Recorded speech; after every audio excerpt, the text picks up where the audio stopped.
और क्या हाल चाल है तुम लोग का? सब बढ़िया मैम। मैम रिकॉर्डिंग भेजे। हेलो। सब बढ़िया। हाँ। यस पूजा। मैम रिकॉर्डिंग नहीं भेजे। Ma'am hello. रिकॉर्डिंग नहीं भेजे। नहीं, कल का हेलो। तो नहीं भेजे हैं। मैम परसों का भी नहीं भेजे हैं। सारे रिकॉर्डिंग तुम लोग का यूट्यूब में भी अपलोड हो जाएगा और हम क्लासरूम में भी भेज देंगे। कल हमको टाइम एकदम नहीं मिला कि ये वाला अपलोड करें, ठीक है? तो आज हम कर देंगे। और you can view it on the YouTube channel also, college वाला। ठीक है। Okay ma'am. Okay ma'am.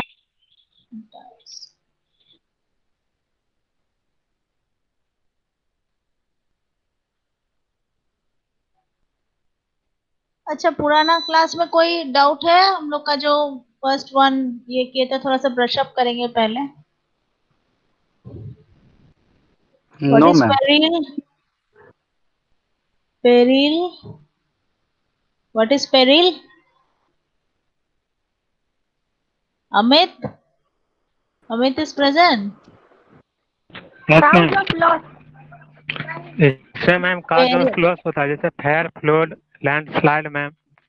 Hello. हाँ हाँ, ठीक से अमित। ये यस वॉइस इज मैम, तो इसमें यही क्रैकिंग। हाँ होता है कि अर्थक्वेक में तो लाइटनिंग मैम इसमें फॉर एग्जांपल होता है मैम। एनीथिंग दैट आप काजेज और ऑफ लॉस। हाँ, ये पहले बोलो। Any causes of loss is termed as peril, right? Then risk. Risk किसको बोलते हैं हम लोग? Chance of loss. किसको?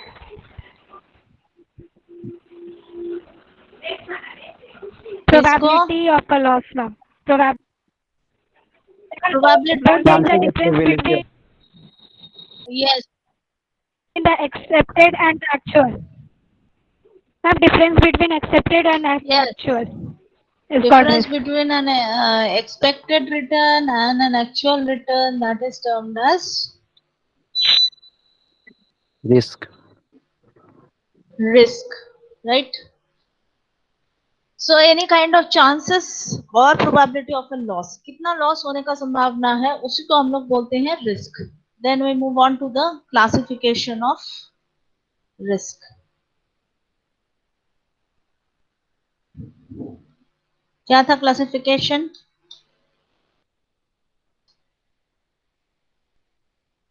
ये क्लासिफिकेशन में किसी को कुछ डाउट है? Catastrophic and Yes, important first risk. categorization, No, risk ma'am. can be classified into 5 categories, right? हाँ, 5 Cat टाइप का कैटेगरीज में हम लोग उसको five डिवाइड कर categories. सकते Yes, ma'am. हैं, और हर एक डिफरेंट कैटेगरी में किसके ऊपर डिपेंड करके different factors are there which are involved in different categories, and based on that factors we have classified the different types of risk into 5 categories, right?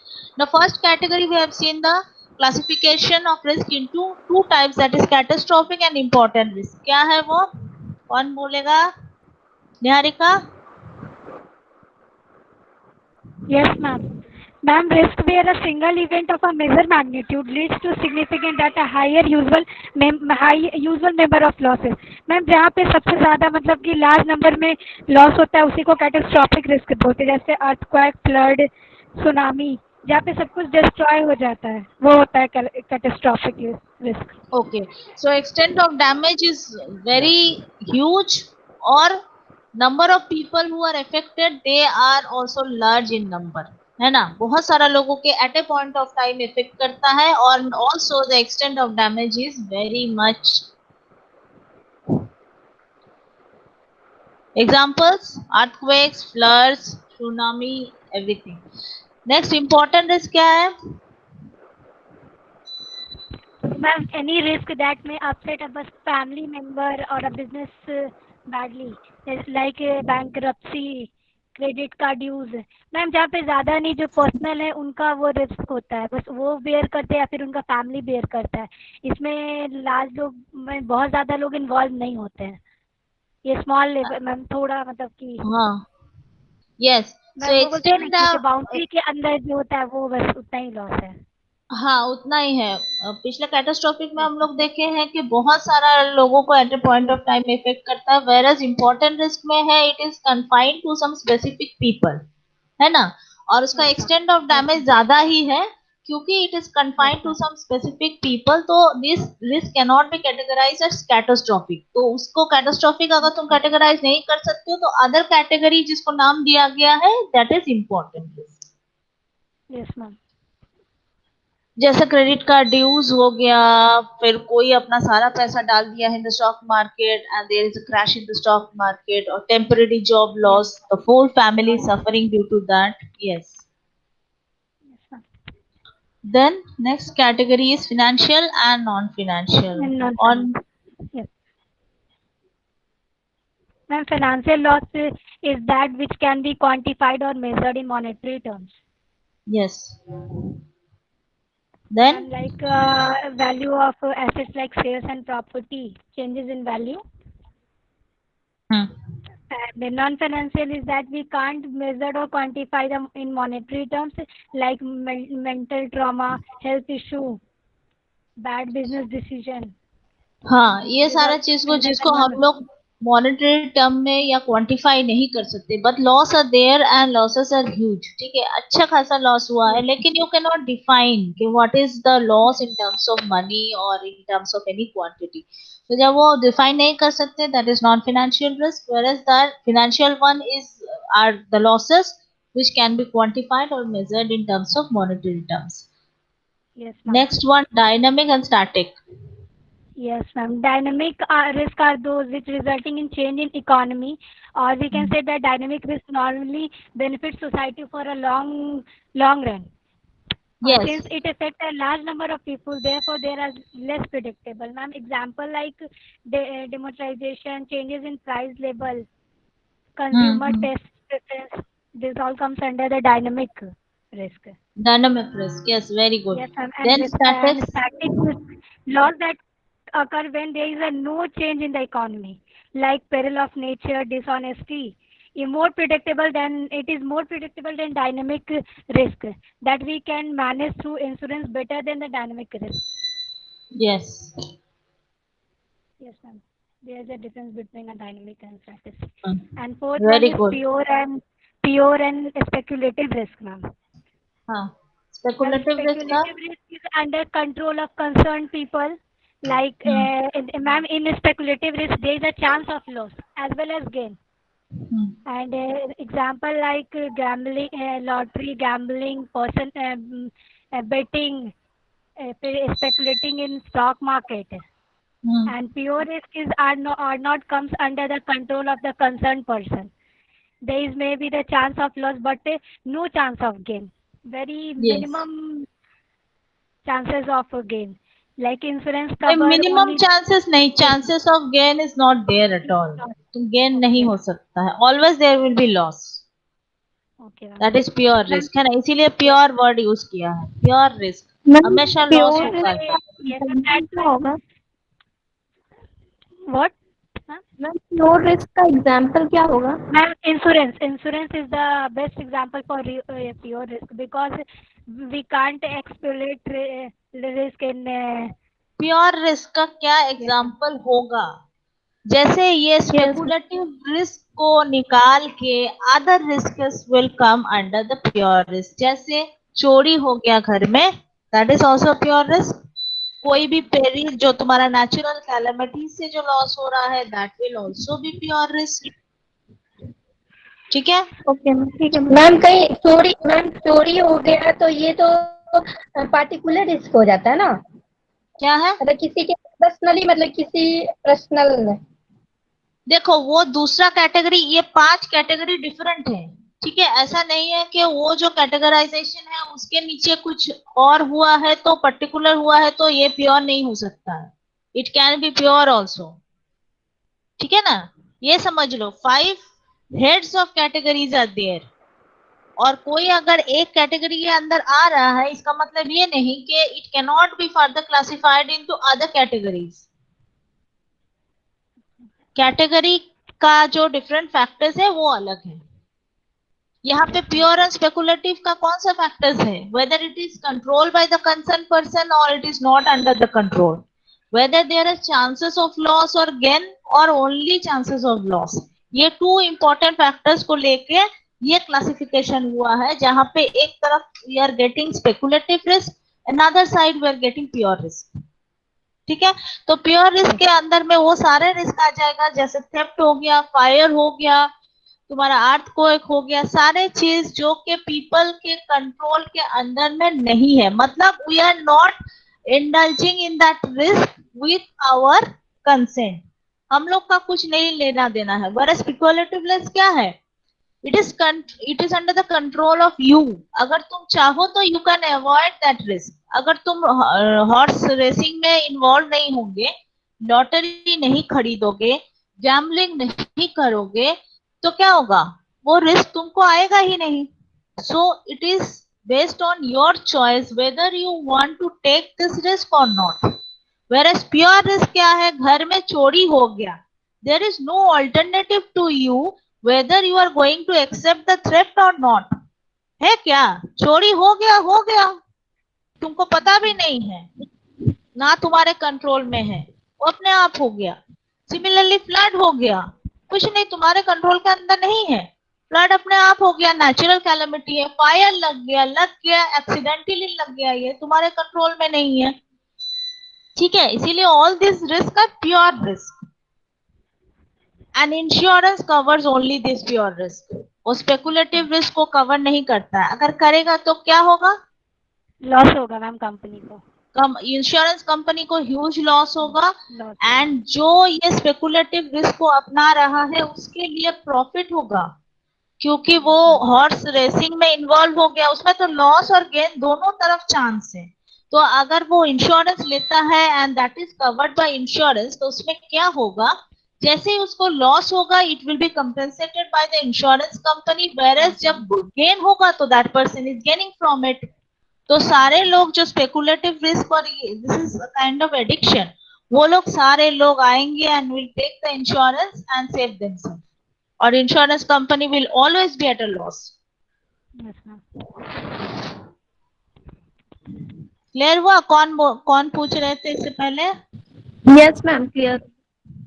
ठीक है, अब देखो फंडामेंटल और पर्टिकुलर रिस्क क्या है निहारिका? मैम Fundamental में कुछ fundamental risk affect a lot of people together, like plane crash, train accident, that Train comes under the accident, fundamental. Yes ma'am. Fundamental. And particular affect only a specific person, that is a like ma'am theft हो गया, ये सब तो ma'am ये particular risk कोई में आएगा। Specific, हाँ स्पेसिफिक किसी घर में चोरी हो गया तो ओनर को ही इफेक्ट करेगा, ऐसे करके किसी पर्टिकुलर घर में आग लग गया तो उसी घर को, किसी बिजनेस पर्टिकुलर बिजनेस में आग लग गया तो उसी को इफेक्ट करेगा दिस। एंड फंडामेंटल रिस्क हो गया बहुत सारा लोग को at a point of time it is effecting, but it is not catastrophic, catastrophic के नीचे ये नहीं आएगा, दिस इज फंडामेंटल। जैसे ट्रेन एक्सीडेंट हो गया, ठीक है, यहाँ पे एक समझ लो, जैसे कैटास्ट्रोफिक रिस्क में था कि damage of extent of damage is huge, और उसमें बहुत सारे पीपल को इफेक्ट कर रहे थे, बहुत ज्यादा, और इंटेंसिटी बहुत ज्यादा था। वेरएज फंडामेंटल में अगर तुम देखोगे तो बहुत सारे लोग को इफेक्ट करता है, but is relatively lesser than what was affected through catastrophic risk, है ना। ट्रेन एक्सीडेंट हुआ, वेरएज अगर अर्थक्वेक हुआ या फ्लड हुआ, 2-3 गांव पूरा डूब गया एंड बहुत सारा ज्यादा हुआ। वेरएज ट्रेन एक्सीडेंट हुआ तो वो पर्टिकुलर ट्रेन का कोई 2-3 कमरा बोल सकते हो, बोगी जो है वो डिरेल हो गया, तो उसी पर्टिकुलर 2-3 बोगीज को it will effect, right. Yes ma'am. Then hazards? Yes ma'am, it is a condition that increase the chances of loss. Yes, it is chances something of that accelerate the peril also. Ma'am, like example, explosion in factory, spread fire. spread the fire more rapidly. अगर कोई factory है, हाँ 2 factory हम लोग देख रहे हैं, 2 factories are there, factory 1 and factory 2। 1 factory के अंदर में एक्सप्लोसिव है, दूसरा फैक्ट्री के अंदर में एक्सप्लोसिव नहीं है।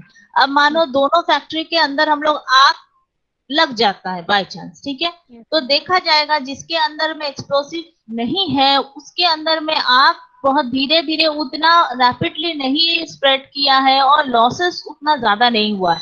वरस जिसमें एक्सप्लोसिव था वो पूरा एक्सप्लोसिव तो ब्लास्ट कर जाएगा करके फायर जो है वो बहुत तेजी से वो फैलेगा और amount of losses are huge.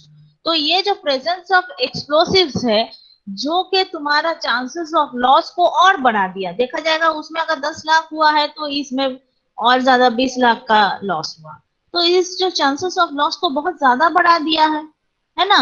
या फिर देखा जाए कि दोनों फैक्ट्री में एक में एक्सप्लोसिव है दूसरे में नहीं है।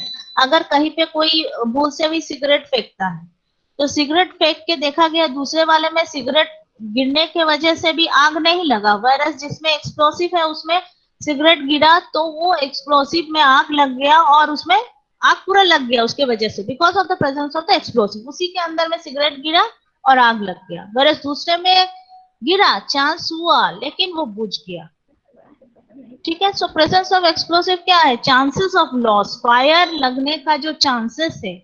एक्सेलरेट्स द पेरिल, पेरिल क्या है, the cause of the loss. तो पेरिल जो आएगा जैसे आग लगा उसका जो चांस, आग लगने का जो चांस है उसको बढ़ा दिया, एक्सप्लोसिव्स ने बढ़ा दिया। So explosive is an hazard. Yes, ma'am.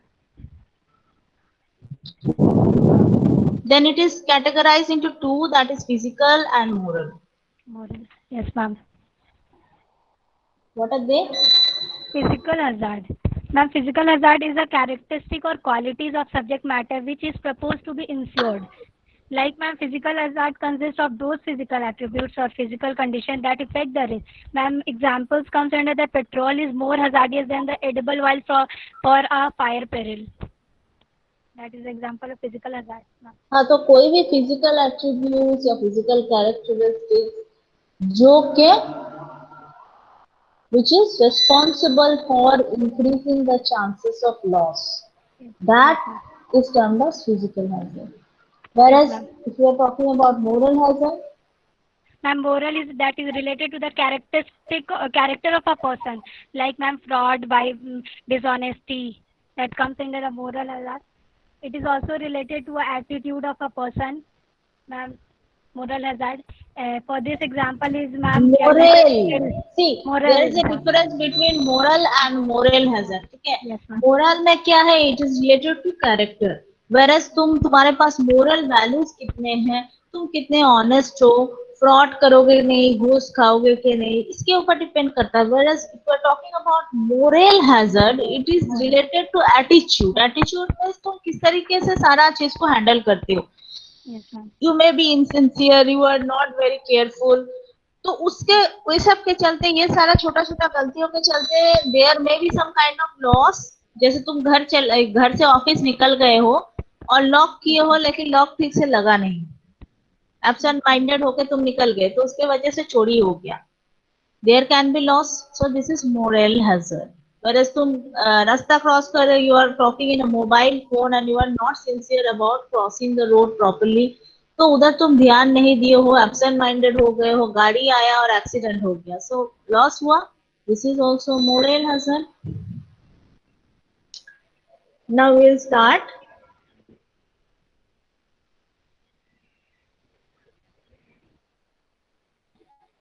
Next topic, right.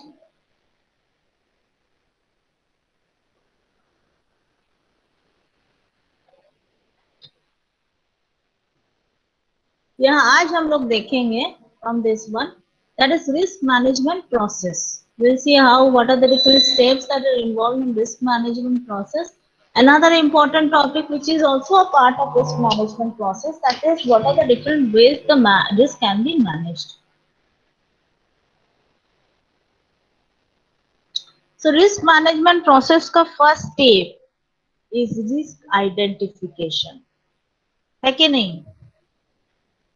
First, what we need to do if we are going to manage our risk, the first step which is involved is risk identification. If we are not able to identify the risk, it cannot be managed or mitigated by any way. So first क्या होता है, company identifies and defines potential risk that may negatively influence a specific company, process or project. किस तरीके से वो उसको effect कर सकता है नेगेटिवली, उसको पहले कंपनी आइडेंटिफाई करते हैं. Whereas personal level पे भी if you want to mitigate your risk, this should also be your first step. Risk analysis. Risk analysis क्या हुआ? पहले हम लोग फर्स्ट स्टेप में we identified the risk, different types of risk. Now once those specific type of risk are identified, अब क्या तय करना है? We need to identify now that what should be the consequence or what should be the amount of loss that is caused if that particular risk occur. Risk identification हो गया, लेकिन अब वो रिस्क अगर होगा तो what is the amount of loss that risk is going to incur, वो देखना है. This is termed as risk analysis. You need to analyse the different risk, that one risk, consequence of one risk may be more than the consequence of another type of risk. तो उसको पहले analyse करके we'll try to find out the consequences and we'll divide those risks according to the intensity. कितना वो intensity से effect कर सकता है. ठीक है, कोई एक रिस्क हो सकता है जो कि ज्यादा लॉस क्रिएट करे, कोई और ऐसा हो सकता है जो कम करे. So that should be analyzed. Third क्या है? Risk assessment and evaluation. ठीक है, एनालिसिस हो गया, अब रिस्क असेसमेंट की बारी है. असेसमेंट में क्या करना है? Further we need to evaluate. जब हम लोग देख लिए कि ये सारा रिस्क है, ठीक है, सभी का कितना चांसेस है, उसको फर्दर हम लोग इवैल्यूएट करेंगे कि चांसेस मालूम चल गया कि क्या क्या रिस्क मालूम चल गया. अब चांसेस के साथ अगर it will multiply the amount of loss, you will get the total amount of loss it can create. जैसे एक्सपेक्टेड रिस्क, एक्सपेक्टेड रिटर्न ऐसे निकालते हैं ना, प्रोबेबिलिटी के साथ we multiply the total amount of loss. कितना लॉस हो सकता है अगर, हाँ, कितना लॉस हो सकता है अगर दिस रिस्क ऑकर, और उसका चांसेस कितना है. तो इतना अगर है तो प्रोबेबिलिटी के साथ will multiply it and you will get the total amount of loss, कितना उसका हो सकता है. That is risk assessment and evaluation. Evaluation variance check करेंगे मैम ना, कितना परसेंट से ये वैरी कर सकता है. यस, उससे देखेंगे. मैम एक्सपेक्टेड रिस्क तो एक एवरेज के जरिए भी निकाल लेते हैं ना, मीन के जरिए. एक्सपेक्टेड सबको मीन कर देंगे, उसके बाद will multiply the probability into the amount of loss. ठीक है, मल्टीप्लाई करते जाएंगे तो सारा टाइप को करेंगे, फिर टोटल कर देंगे what will be the expected loss. Yes yes. उसके बाद वेरिएंस के भी जरिए आगे जो है फ्यूचर प्लान भी हम कर सकते हैं उसके जरिए. हाँ, उसके जरिए you can do some future planning. Now risk mitigation. देखो, अब मिटिगेशन की बारी. मिटिगेशन में कम करना, रिस्क का जो इंटेंसिटी है उसको कम करना, सो दैट तुम्हारे ऊपर जो लॉस है उसका ओवरऑल इफेक्ट कम हो जाए. रिस्क तो है, you can not eliminate that risk. Risk will always be there और लॉस ऑकर होंगे ही, but what should we try to manage? उसका जो इफेक्ट है वो इफेक्ट कम हो जाए. That is risk mitigation, right? During this step, companies they assess their highest ranked risk. क्या है सबसे ज्यादा होने, highest ranked risk कौन सा हो सकता है जिसका chances of occurrence is more? Number 1. Number 2, अगर वो रिस्क होगा तो उसका amount of loss will be huge. तो दोनों को मल्टीप्लाई करके हम लोग देखेंगे जिस रिस्क फैक्टर में ज्यादा वैल्यू आ रहा है, that should be the highest ranked risk, है ना? So that should be the highest ranked risk, in which number 1 the chances of occurrence is more, and number 2 if it occurs the chances of loss or the intensity of loss is huge. दोनों को if we are going to multiply it, obviously we will see the highest factor जिसमें ज्यादा है, that is the highest ranked risk. तो उसके हिसाब से पहला जो हाईएस्ट रैंक है उसको हम लोग पहले पकड़ेंगे. Will develop a plan to elevate them using specific risk control measures. कैसे उसको हम लोग एलिमिनेट कर सकते हैं. तो छोटा मोटा रिस्क है उसके ऊपर कंपनी बहुत ज्यादा नजर नहीं देता है. जो बड़ा बड़ा रिस्क है जिसमें ह्यूज लॉस हो सकता है, First target is to eliminate them. Next step क्या करना है? Risk monitoring. मॉनिटरिंग में क्या करेंगे? हर प्रोसेस में there should be a monitoring step. Monitoring में देखना है जो plan we have developed to mitigate the risk, whether that plan is working और नॉट। सही तरीके से your risk is being mitigated और नॉट। साथ साथ में और कुछ न्यू रिस्क अगर आ रहे हैं, न्यू प्लान उसके हिसाब से you need to develop according to the evolving risk. जो नया नया आ रहे हैं उसके हिसाब से you need to change the plan also over the time. इसीलिए risk monitoring is very important. It should be reviewed and updated accordingly. तुमने एक रिस्क मैनेजमेंट प्रोसेस तैयार किया, सारा स्टेप फॉलो किया, the plan is being executed. Now over the time it may happen that the type and nature of the risk is changing day by day. So what you should do? And how will you understand that there is some kind of change in the risk that is occurring over the time? That can be done only through continuous monitoring. अगर monitor नहीं करोगे तो दिखेगा नहीं, देखोगे तो new types of risk are coming into play. So new plan should be developed for that, and the risk management process should be updated. Now, ways of managing risk.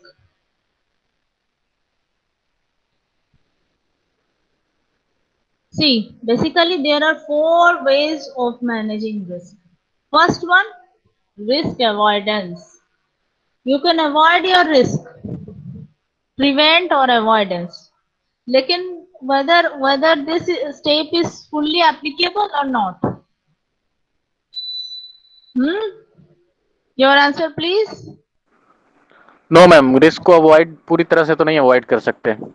पूरी तरीके से तुम नहीं कर सकते, तुम्हारे कंट्रोल में है ही नहीं जो चीज। हाउ कैन यू अवॉइड और प्रिवेंट? ठीक है, तो लेकिन फर्स्ट स्टेप हम लोग कोशिश करेंगे जितना हद तक हो सकता है we should avoid it, but then उसके बाद भी वो हो ही जाएगा।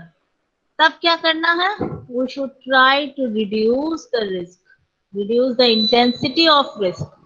That should be done in the second way, that is risk reduction. कैसे? यस मैम, इसके लिए जैसे कि कार वगैरह में एयर बैग्स रहता है, क्योंकि एक्सीडेंट्स को अवॉइड नहीं किया जा सकता लेकिन उसके इम्पैक्ट को रिड्यूस किया जा सकता है एयर बैग सीट बेल्ट्स के द्वारा। हाँ, उसके लिए जो लॉस होगा उसको हम लोग रिड्यूस कर सकते हैं, इम्पैक्ट को रिड्यूस कर सकते हैं। तो लॉस रिडक्शन टेक्निक्स बहुत तरीके के होते हैं। एक है सेपरेशन हो गया, बेसिकली बिजनेसेस जो फॉलो करते हैं क्या है? सेपरेशन। मानो keeping inventories in separate places.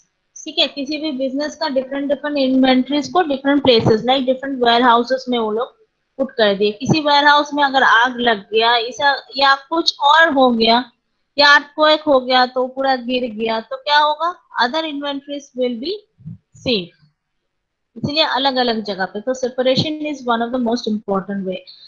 Separation का और एग्जांपल क्या है? Keep away from. ये इंस्ट्रक्शन देखोगे अगर तुम इनफ्लेमेबल आइटम्स जा रहा है, जैसे तुम्हारा एलपीजी वगैरह जो लेके जाता है वो लोग पीछे में लिखा रहता है keep away from.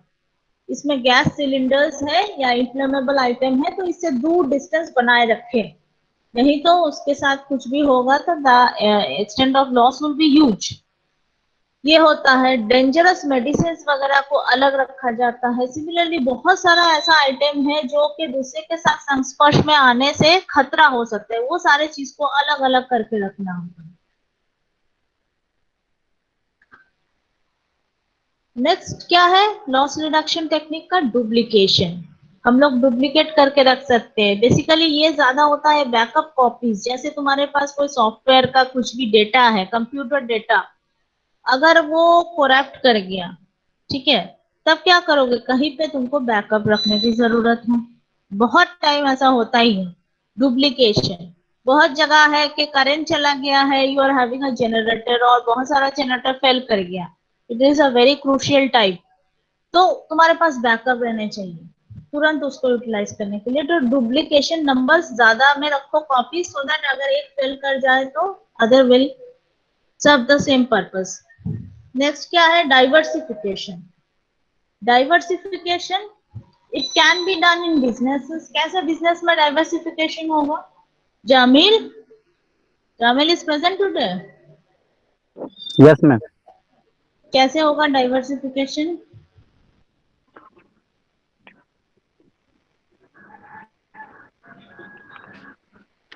डाइवर्सिफी in business में जो जिसका डिमांड ज्यादा अगर बढ़ेगा जिस प्रोडक्ट का, उसके जरिए भी तो हम कर सकते हैं ना डिफरेंट टाइम। नहीं, जैसे डाइवर्सिफिकेशन का मतलब क्या है? तुम्हारे रिस्क जो है उसको फैला देना, एक जगह पे नहीं रखना है, कंसंट्रेटेड फॉर्म में नहीं रहना है। Similarly business diversification, diversification can happen in business as well as in your investments.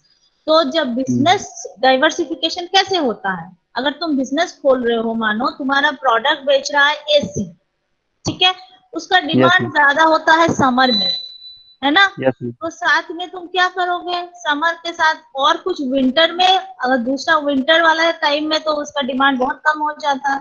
तो एसी अगर तुम ज्यादा ये करोगे, या रेफ्रिजरेटर्स, ऐसा चीज जो जिसका डिमांड ज्यादा बढ़ता है ड्यूरिंग समर, तो तुम्हारा कंपनी क्या होगा, समर में ही ज्यादा सेल्स होंगे, विंटर और ऑफ सीजन में तो काम ही नहीं करेगा, है ना? मैम विंटर के लिए कुछ ऐसे प्रोडक्ट भी हम लॉन्च कर देंगे ना।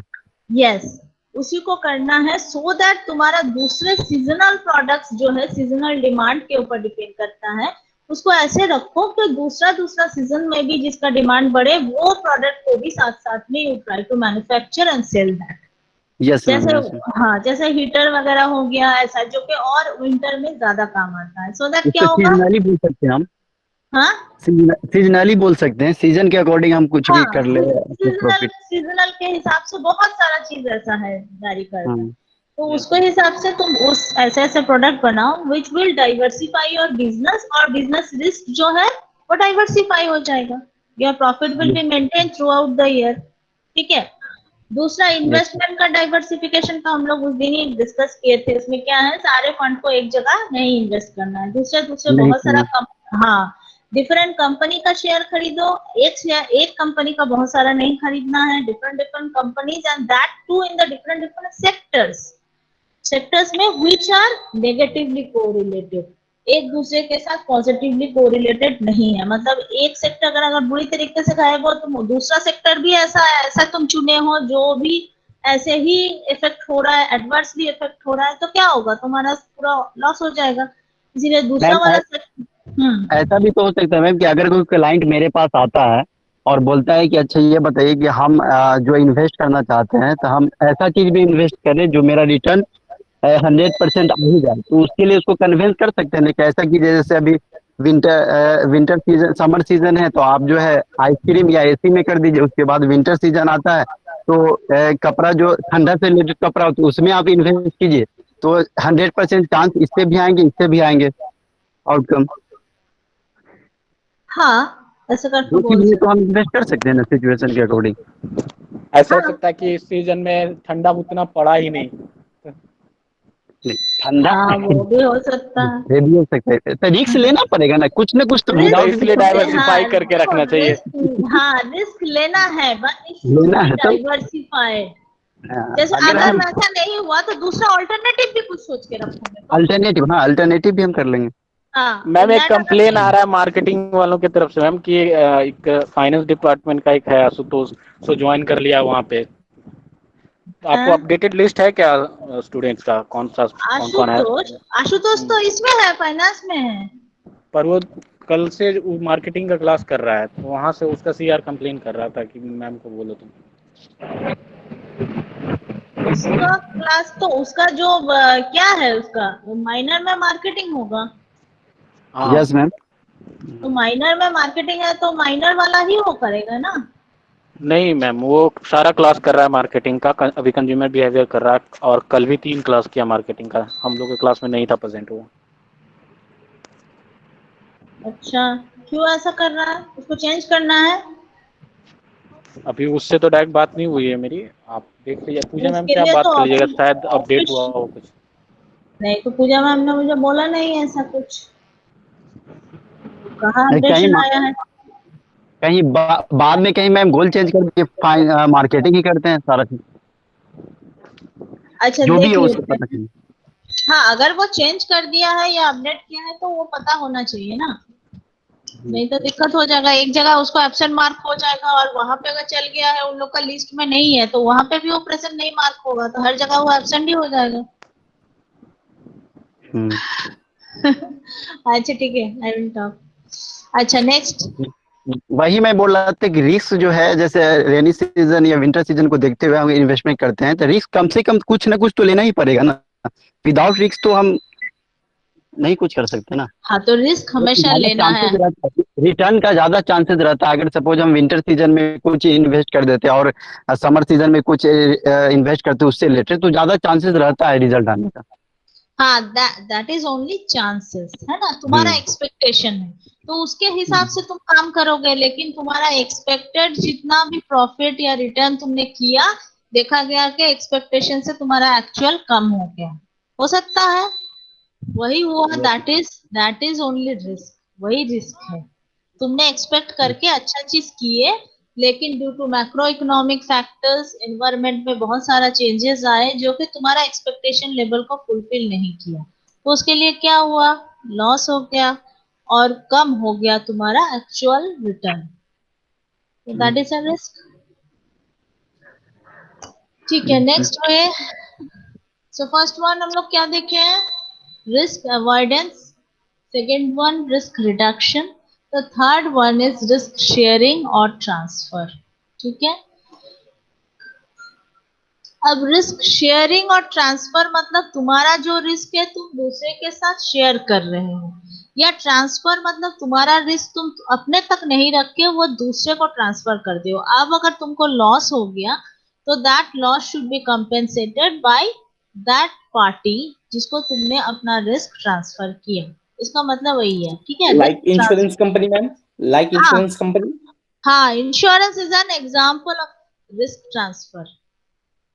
इंश्योरेंस वही होता है, लाइक तुम्हारा रिस्क है, तुम उसको ट्रांसफर करना चाहते हो तो तुम क्या किए, अपने पास नहीं रखना है। सपोज तुम्हारा घर में आग लगने का चांस तुमको लग रहा है, so fire risk is there in your house, short circuit होने का चांसेस है तुमको लग रहा है, तो तुमने क्या किया, तुम अपना रिस्क को ट्रांसफर कर दिए to an insurance company by taking a fire insurance.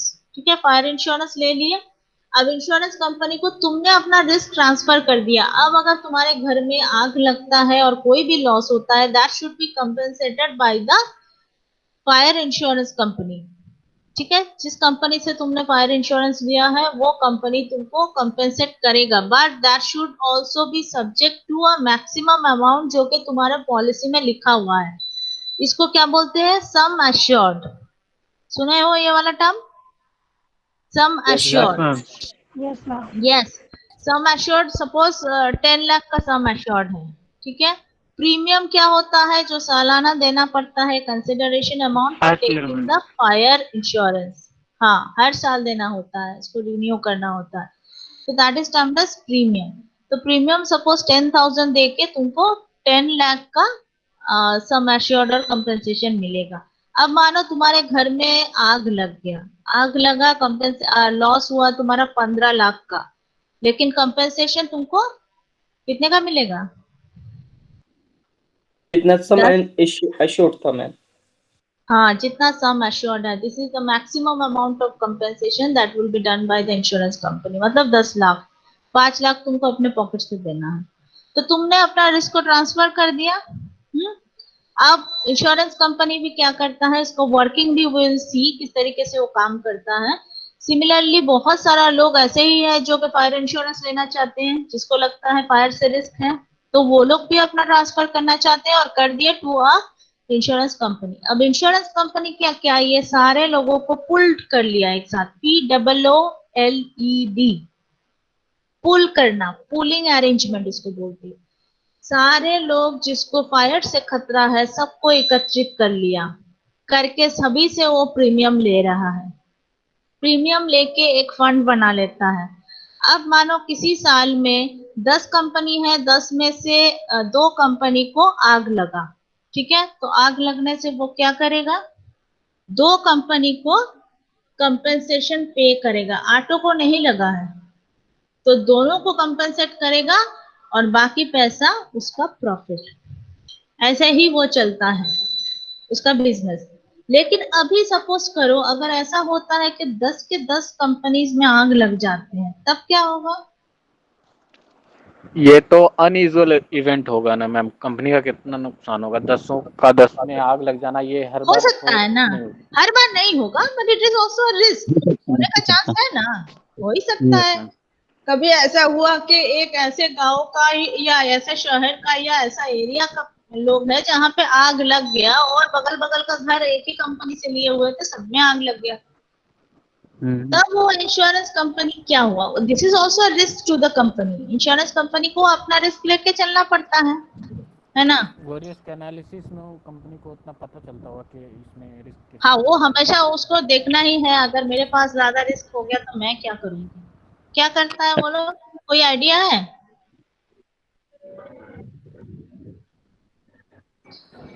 Pool वो एंड लोग, शेयर करता है वही मैम, पूल क्रिएट हाँ, करता है फंड्स का। अब वो तो ठीक है, करता ही है। 10 का 10 अगर कंपनसेशन हो गया तब क्या करेगा? बहुत उसको ज्यादा देना है पड़ेगा। ना। देना पड़ेगा देना तो उसको। पड़ेगा ही, लेकिन कहाँ से देगा? मानो 10-10 लाख का है और 10 घर में लगा है, 1 करोड़ रुपए, उतना प्रीमियम उसके पास है नहीं, तो वो क्या करेगा? उसका रिस्क, वो भी अपना रिस्क ट्रांसफर करता है। ठीक है, हाँ। इस चीज को दिमाग में रखते हुए कि कभी भी ऐसा हो सकता है जहां पे कंपनसेशन पे करने का अमाउंट उसके इनकम से ज्यादा हो जाए, उस रिस्क को वो भी ट्रांसफर करता है टू अनदर इंश्योरेंस कंपनी। उससे बड़ा और जो हो, उससे हाँ, जो बड़ी कंपनी हेड को। हाँ, उसको बोलते हैं दिस प्रोसेस ऑफ री इंश्योरेंस। समझ गए? मैम एक क्वेश्चन है मैम। हाँ। जैसे कोई भी इंश्योरेंस कंपनी जब इंश्योरेंस करती है हम्म। तो जैसे मान लिया एक हाउस का इंश्योरेंस करिए, अगर आग लगी तो हाउस को देखते हुए उसका वैल्यू देखते हुए उसका एक 10 लाख जो भी बोली तो बांध देता है कि अगर आग लगता है तो हम आपको देंगे, या कितना भी, अगर 2 लाख का मेरा प्रॉपर्टी है उसका इंश्योरेंस कोई नहीं कर नहीं, लिया। उसका प्रॉपर्टी के ऊपर ऐसे, आग है तो उसका प्रॉपर्टी के ऊपर कैसे होगा? आग लगेगा तो तुम्हारे आग से कितना लॉस हो रहा है उसके ऊपर ना होगा। अगर मान लिया प्रॉपर्टी डिक्लेयर्ड जो वैल्यू रहता है मैम, डिक्लेयर्ड वैल्यू की आग लगेगी तो इतना का कंपनसेशन मिलेगा, जैसे कार वगैरह में होता है डिक्लेयर्ड वैल्यू। कार में होता है डिक्लेयर्ड वैल्यू, उसमें तुम यू कैन नॉट चूज, उसमें सम एश्योर्ड ऐसे नहीं रहता है, वो कार के वैल्यू के ऊपर डिपेंड करता है। मोटर इंश्योरेंस की कार जो तुम खरीद रहे हो, देखोगे ज्यादा महंगा गाड़ी जो है उसका कंपेयर, ऑब्वियसली उसका लॉस होगा तो ज्यादा ही होगा ना, क्योंकि उसका बॉडी पार्ट्स, इंजन, ये सब ज्यादा महंगा है। हाँ, तो उसमें एक्सीडेंट होंगे तो इंश्योरेंस कंपनी को वो सब कंपनसेट करना है। तो उस कार का कितना प्राइस है उसके ऊपर डिपेंड करता है उसको कितना प्रीमियम देना है। हाँ हाँ। तो उसमें घर पे कोई भी उसी तरह से हाँ, होता होगा कि मैम घर में तो वो एसेट रफ कितना है घर एस्टिमेट में। बनाती होगी ना मैम। हाँ, वो घर का होगा, बट फायर वो का हाँ मैम, जैसे फायर, जैसे मैम आग लगने वाली है तो वो अगर कोई भी इंश्योरेंस करवाने जा रहा है मैम, तो वो वैल्यू तो पहले बताएगा ना कि मेरे घर का मतलब इतना सामान है या फिर इतना वैल्यू एक टोटल चीज है, वही देखो, मोटर इंश्योरेंस जो है ना वो लीगली अप्रूव्ड है, मतलब उसको लेना ही है, it is mandatory for all. लेकिन घर में अगर तुम फायर इंश्योरेंस ले रहे हो, it is not mandatory for all to take the fire insurance. Motor के लिए वो मैंडेटरी है, अदर जनरल इंश्योरेंस के लिए मैंडेटरी नहीं है। वेरएज ट्रैवल के लिए मैंडेटरी होता है। अगर आजकल देखोगे तुम ट्रेन में ट्रैवल कर रहे हो तो गवर्नमेंट भी कर दिया है कि इतने का तुम्हारा इंश्योरेंस रहेगा। ये सर जैसे एक पटना का एग्जाम्पल अभी हुआ था मैम, एक समिट स्टूडियो था, वो उन्होंने इंश्योरेंस लेने के लिए अपने ही स्टूडियो में आग लगा दिया था। हाँ, वो तो खैर फ्रॉड किया है। मैं भी वही करना वही बता रहा था कि ऐसे भी लोग हैं जो वैल्यू हाँ, जिसका सपोज अगर लेकिन मैम कंपनी दे रही उनको है 5 लाख रुपए। इन्वेस्टिगेशन के बाद वो पता चल गया कि वो फ्रॉड कर रहे थे या उन्होंने खुद से देखो, लगाया। हम बोल रहे हैं जैसे अगर तुम फायर इंश्योरेंस वो ले रहा है, ठीक है, तो हाँ उसको अगर ज्यादा सम एश्योर्ड के लिए फायर इंश्योरेंस लेगा तो इट इज डिसाइडेड कि उसका प्रीमियम भी ज्यादा होगा, है ना, यस मैम, तो यस उसको मैम। प्रीमियम ज्यादा देना है। तो हो सकता है वो बाद में फ्रॉड करे, लेकिन वो जो इतना ले रहा है, इतना लॉस होगा, तो इसके लिए उसको दिखाना पड़ेगा कि मेरे घर में ऐसा ऐसा एसेट्स है जिसमें अगर जिसका दाम बहुत ज्यादा है और आग लगने से वो सब नुकसान हो सकता है। मैम इससे यही हुआ ना कि जितना जितना ज्यादा रिस्क उतना ज्यादा प्रीमियम। हाँ, यस, जितना ज्यादा रिस्क उतना प्रीमियम। मानो किसी घर में कोई इलेक्ट्रिकल वायरिंग जो है, वो लोग देखा है कि उसका वायरिंग बहुत अच्छा नहीं है, तो chances of getting the fire वो ज्यादा है ना। यस मैम, वहाँ पे तो ज्यादा हो जाएगा। हाँ, तो रिस्क ज्यादा है। किसके लिए रिस्क ज्यादा है? इंश्योरेंस कंपनी के लिए इंश्योरेंस रिस्क ज्यादा कंपनी है। के लिए। यस, यस मैम, वो रिस्क क्योंकि ज्यादा बेयर कंपनसेट कर रहा उसको है, करना है। यस उसको मैम। कंपनसेट करना है, तो उसका रिस्क यस ज्यादा बढ़ गया, आग लगने का चांसेस उसको ज्यादा लग रहा है, तो वो लॉस असेसमेंट करता है, उसी के ऊपर डिपेंड करके प्रीमियम तय होता है। Yes ma'am. ठीक है, and all this things are done by actuaries. जो मैंने बोला था कि एक्चुअरीज रहते हैं सारी कंपनी में, वो क्या करते हैं, उस रिस्क को असेस करते हैं। It is not a very easy task, उसमें बहुत मैथमेटिकल टूल्स लगते हैं, और हमेशा ऐसा नहीं कि 100% इट विल बी करेक्ट, क्योंकि वो प्रेडिक्शन है, काइंड ऑफ प्रेडिक्शन। लेकिन उस प्रेडिक्शन के ऊपर डिपेंड करके पूरा इंश्योरेंस कंपनी का फंक्शनिंग चलता है। अगर वो प्रेडिक्शन में ज्यादा वेरिएशन आ गया तो क्या होगा? कंपनी का लॉस हो जाएगा ना, समझे? तो यस मैम। इसीलिए दिस रिस्क असेसमेंट और ये जो लॉस वाला चीज कितना चांसेस है, this are done by a person who is actuary. उसको बोले जाते हैं एक्चुअरी। उसका सैलरी भी बहुत अच्छा होता है, because this prediction is a very difficult task, और वो करते हैं। उसके ऊपर डिपेंड करके the premiums are stated by the insurance company, तब वो बोलते हैं कि आपको इतना प्रीमियम देना है। अंडरस्टूड? Yes ma'am. अच्छा, तो यहाँ पर जैसे आप फिर अभी बताई थी मैम, हाँ, जैसे कि बोलो। आप अभी बताई थी कि अगर 10 कंपनी में एक साथ आग लग जाता है तो उसके लिए वो लोग किसी और भी कंपनी से वो लोग हाँ, अपना और इंश्योरेंस करवाते हैं ना, कंपनी से, मैम कौन यस सी यस कंपनी मैम? यस। हाँ, वो जैसे कि री इंश्योरेंस होता है, री इंश्योरेंस करवाता है। वो किसमें करेगा? इंडिया में GIC is there, general insurance corporation. जैसे एलआईसी है वैसे ही जीआईसी है। तो it is mandatory for all the other insurance company, general insurance company, GIC से री इंश्योरेंस करवाना, क्योंकि उन लोग का भी लॉस है और सबके लिए मैंडेटरी है। उसके लिए वो लोग क्या करते हैं, हर साल एक प्रीमियम, उसको जितना भी प्रीमियम सब अपने कस्टमर से मिलते हैं, उस प्रीमियम का कुछ पैसा लेके वो री इंश्योरेंस कंपनी जैसे जीआईसी को दे देते हैं। वो उसको भी प्रीमियम देना पड़ता है, ठीक है। और वो जो री इंश्योरेंस पॉलिसी देते हैं उसमें स्टेटेड रहता है कि अगर मानो 10 घर में से अगर 8 घर में आग लग गया, that amount of money should be compensated by the insurance company itself, ठीक है। अगर 8 से ऊपर चला गया, मतलब 9 में लगा या 10वें में लगा, तो वो दोनों और एक्स्ट्रा जो लगा, दोनों का compensation be paid by GIC। Okay ma'am. समझ में आया? Yes ma'am.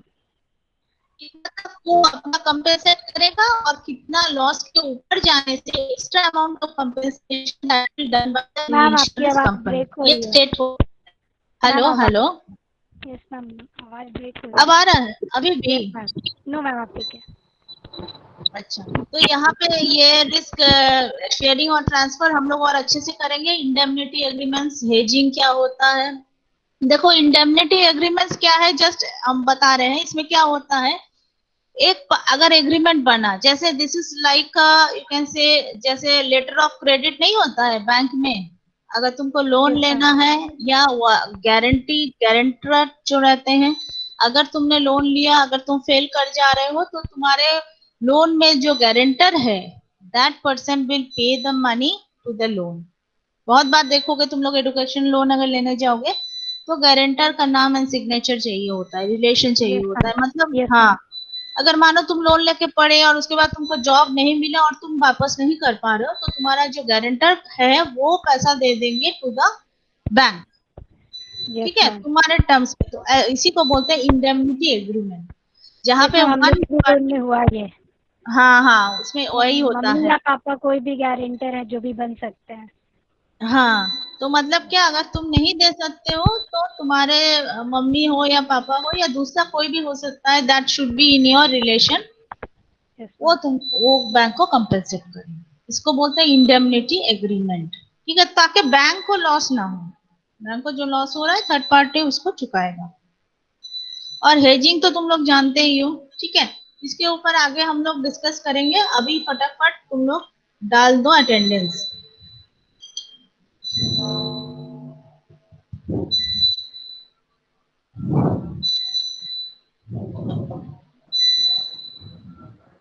ये यूपीएस का आवाज आ रहा है शायद ना मैम, बहुत इरिटेट कर रहा हाँ, यहाँ पे कर रहा है। ये कौन सा, लगता है करंट चला गया है।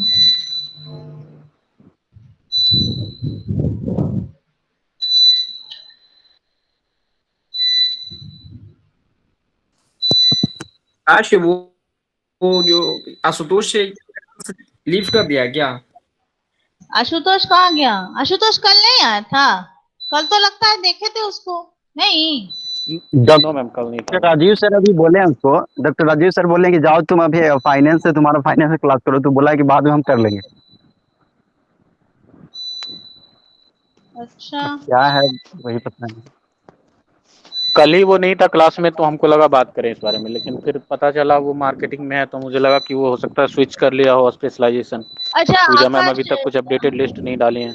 ठीक है, तो आकाश एक बार जाके आशुतोष से कंफर्म कर लो उसको क्या करना है नहीं करना है। एक बार किया है तो बार बार चेंज नहीं होगा ऐसे। तो तुम जाके एक बार फाइनल करो, और ऐसा अगर है तो बोलो कि बात करने के लिए पूजा मैम से और मुझसे भी। ठीक है। हो गया सबका अटेंडेंस?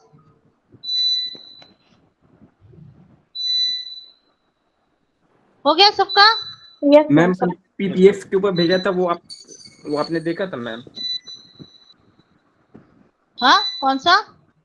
पीपीएफ के ऊपर बनाकर भेजा था मैंने आपको। ओ, तुम जो भेजे थे ना, नहीं हम देख नहीं पाए। हम ऐसे देखे ना, लेकिन हम पढ़े नहीं। तो कल कर लेंगे। ठीक है, कल मुझे टाइम नहीं मिला था। मैम चलो। ग्रुप भी बन गया है, शायद आकाश हाँ, आपको ग्रुप भेज भी दिया देखे होगा। हैं। हाँ हाँ हाँ, आकाश का मेल मुझे मिल गया है। आज मैंने देख लिया है। अब अभी जाके हम तुम लोग का वो डालते जो हैं। असाइनमेंट देने वाले से भेज दीजिएगा, क्या सेंड कर बोल रहे हो? देंगे, सेंड कर देंगे आप असाइनमेंट जो। हाँ, असाइनमेंट वाला, ठीक। ठीक है मैम, बाय। ओके, चलो, गुड डे, बाय।